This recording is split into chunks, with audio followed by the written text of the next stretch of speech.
Assalamualaikum warahmatullahi wabarakatuh. Alhamdulillah rabbil alamin, wassalatu wassalamu ala asyrafil anbiya'i wal mursalin wa ala alihi wa sahbihi ajma'in. Puji berserta syukur, mari kita sama-sama memuja dan memuji Allah Subhanahu wa taala, dan selawat dan salam kepada baginda Nabi besar Muhammad sallallahu alaihi wasallam. Dan hormatan saya juga kepada Bapak Taufikul Hadi LCMA, dan hormatan saya kepada seluruh kawan-kawan saya yang ada di jurusan ekonomi syariah.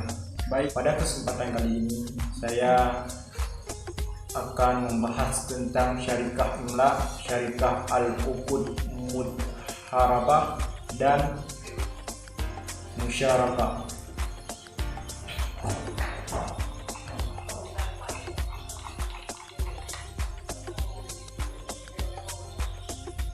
Pengertian syirkah. Syirkah adalah akad kerjasama antara dua pihak atau lebih untuk suatu usaha tertentu, di mana masing-masing pihak memberikan kontribusi dana dengan kesepakatan bersama bahwa keuangan dan risiko ditanggung bersama. Sedangkan menurut istilah terdapat perbezaan pendapat di kalangan ulama. Yang pertama, menurut Hanafiyah. Menurut Hanafiyah, syirkah adalah suatu ungkapan tentang akad antara dua orang yang berserikat di dalam modal dan keuntungan. Dan selanjutnya menurut Malikiyah. Menurut Malikiyah, syirkah adalah perkongsian izin untuk menggunakan harta yang dimiliki dua orang secara bersama oleh keduanya, yakni keduanya saling mengizinkan kepada salah satu untuk mendaya gunakan harta milik keduanya, namun masing-masing memiliki hak untuk bertasyaruf.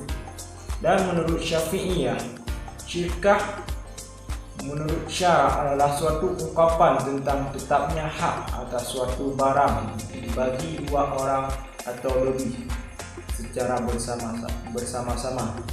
Namun selanjutnya yang terakhir ialah menurut Hanafiyah, syirkah adalah berkumpul atau bersama-sama dalam kepemilikan atas hak atau tasyaruf. Syirkah, hukum syirkah. Syirkah hukumnya diperbolehkan atau disyariatkan berdasarkan Al-Quran, hadis, ijma'. Dan berikut ini kami sebutkan dalil-dalilnya, di antaranya dalam Al-Quran surat Sa'ad ayat 24 yang artinya, dan sesungguhnya kebanyakan dari orang-orang yang berserikat itu, sebagian mereka berbuat zalim kepada sebagian yang lain kecuali orang-orang yang beriman dan mengerjakan amal saleh, dan amat sedikitlah mereka ini. Quran surat Sa'ad ayat 24.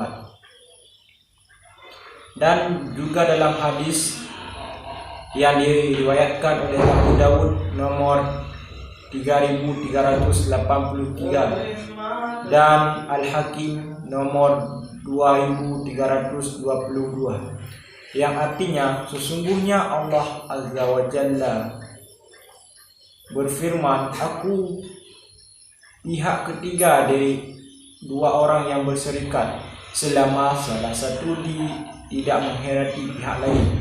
Kalau salah satunya berkhianati, aku keluar dari ketiganya. Dan dalam ijma' ulama mengatakan bahwa muslimin telah berkonsensus akan legitimasi syarikah secara global. Walaupun perbedaan pendapat dalam beberapa elemen daripadanya, maka secara tegas dapat dikatakan bahwa kegiatan syirkah dalam usaha diperbolehkan dalam Islam. Sebagai dasar hukumnya telah dijelaskan dan tegas. Rukun dan syarat-syarat syirkah. Rukun syirkah adalah suatu yang harus ada ketika syirkah itu berlangsung. Ada perbedaan terkait dengan rukun syirkah. Menurut ulama Hanafiyah, rukun syirkah hanya ada dua, yaitu ijab.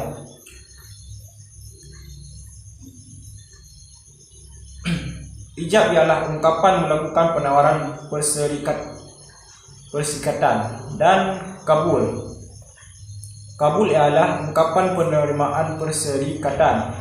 Istilah ijab dan kabul sering disebut dengan serah terima.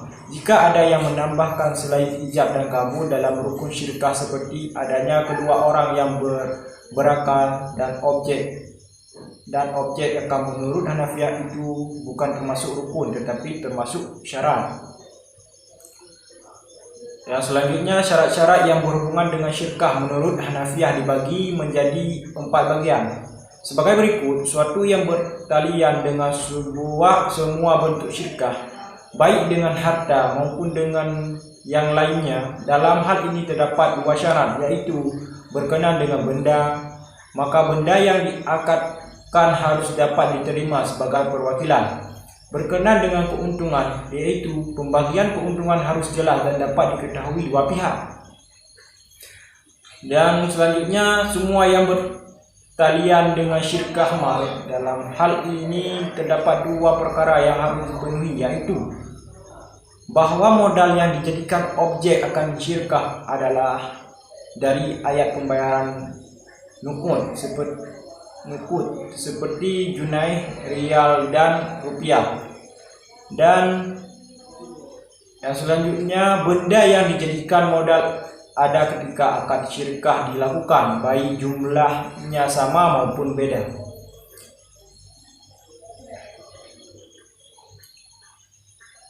Macam-macam syirkah.